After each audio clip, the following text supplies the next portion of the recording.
Greetings, my name is Stan Hustad, and once again we welcome you to another little lesson on what it takes. Here is where we help you, or at least we try to help you, become a world-class business leader and entrepreneur by learning just one particular, specific, powerful thing that will help you be a success in the global marketplace and building your business. And today I want to tell you a little story, and hopefully you'll get the point of the story and learn a little bit from it and put it into action. My lesson today is called What You Can Learn from a Blind Man. Now let me tell you a story. A number of years ago, I was working at a large insurance convention. I was teaching people about how not only they could take insurance, which by the way is a commodity. Most insurance is very much alike, and it's very hard for companies to differentiate their product. Actuarial standards are the same. Underwriting is about the same. The marketplace and the demographics, it makes it difficult to have the margins. You just simply can't choose a price. The price has to match what is out there and what the realities of risk management are all about. And some of you are getting that point right now. You understand that's vital to business, and in many ways you're trying to break out of the commodity trap in your own business. Well, I was talking to these people, and I was trying to show them how that they had in many ways to be able to market themselves, because people will buy you before they will buy your service and product. And even though your service and product may be first-rate, world-class, if they don't like you, if they don't trust you, if they aren't comfortable around you, if there's something about you that gets in the way of the quality of your product, you're in trouble. On the other hand, unfortunately, if people buy you, sometimes you can make up for what might be some defects or some deficiencies in the product, because they know they like and they understand and trust the person they're dealing with. And it may be the very thing that allows you not to win the race to the bottom in the pricing wars, because people like you, because they know you will be serving them and experiencing your kind of relationship when they buy.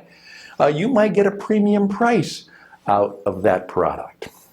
So that's what I was trying to work with them with, and I was telling them the power of storytelling. Now I want you to understand this. There's other lessons about this, but if you want to affect people's behavior today, any day, storytelling is the only real effective means of getting people to change, to buy, to act. The world is made, the future belongs to the man or woman who tells the best story, the true story, and connects with people at levels above and beyond and all around just simply the information level, the head knowledge. Now that's a whole subject. That's a whole course in itself. But that's what we were talking about. And obviously some people were having trouble with that, because they themselves, they had been taught to sell. We got facts and figures and demonstrations and charts and graphs, facts and figures and statistics.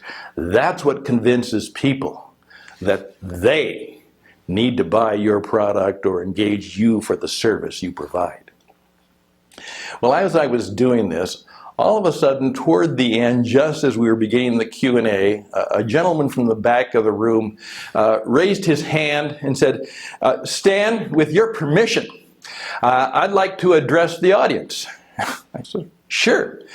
And he came up and he said, "Now, I know that some of you are having a hard time understanding or even believing what Stan is telling you about telling stories. But I'm going to tell you a story about my success." Now, it just so happened that everybody knew who that man was, because he had been he was a very successful salesman in the company. I mean, he was very respected. The proverbial, when he talked, people listened. And here's what he said, and here's the story he's told. He said, "Many of you know that I've done quite well in the business, and I've been very fortunate. I've worked very hard. and many of you have worked hard too. But there was something that happened to me when I just began the business, which I want to tell you about, because in many ways it really changed me and helped me to be more successful. He said, like most of you, and like almost any young salesperson, you're out there struggling, trying to make a living. And not just make money, you're just trying to survive. And he said, I was in that situation, just like many of you have been, or perhaps still are. And I was working hard, trying to help people make a decision about something they really didn't want necessarily, and that was insurance. Well, it just so happened that I was doing well in trying to build friendships, and one day an older gentleman who was a friend of my family, and I had known him from our place of worship, approached me and said, you know, I'd really like to help you. I've watched how you've grown up, so to speak, and now seeing that you're in business, and I know the kind of good work you do for people. So I'd like to recommend that you call on. And he gave the name of a prominent business person. And he said, so well, great. He said, by the way, what I'm also going to do is not only do you call him, but I'll give him a call and I'll make a recommendation too. Boy, can't ask for anything better than that. And he said, so I called up, and the secretary, the receptionist, his assistant, oh yes, I've been told to pencil you in, and he'll be glad to see you. And so, hooray, got the appointment, right? He said, so I was all ready. I went back and did a little research on the company and a little bit of the story. So I had all of my brochures and all of my business cards and all of my things ready. And I was going to be well prepared to wow him and show him and demonstrate everything about me and the company and all the things I could do. So I made my way up to the office of this very important executive, walked into the office and was warmly greeted. And he said, it was very nice, great experience, greeted by his assistant. And I was told that he was expecting me. And so I got ready. She showed me in. And right off the bat, I realized as I saw him with his white cane, the man was blind. He was blind. He was a blind man. Obviously a very successful business leader and executive, but he was totally blind. What do I do now? He said, I've got my business card, I've got my brochures, I've got my folders, I've got all this stuff that I got ready, and he can't see any of it.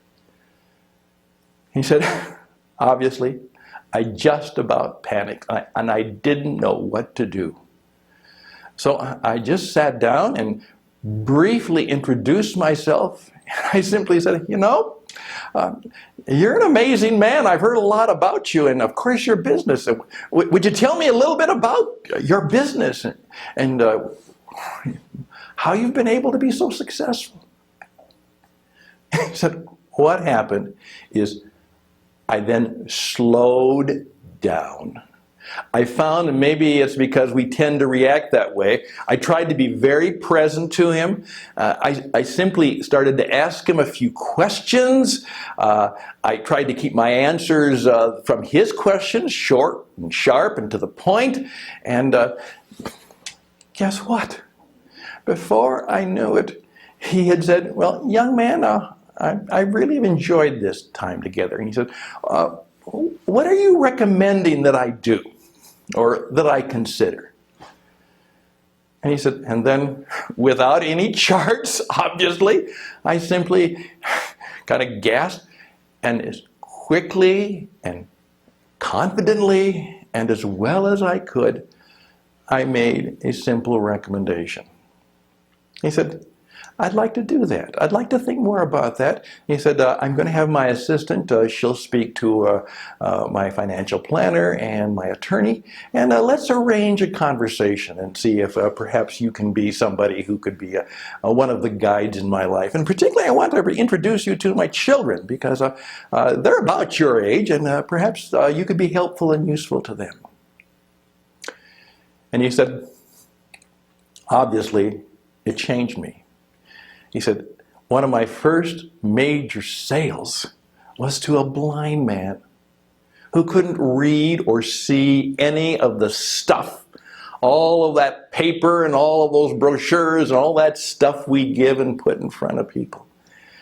And let me tell you, part of the reason for my success is that I approach every client and prospect and person that I meet somewhat remembering how would I treat them, how would I connect with them, and how would I work with them if they were blind.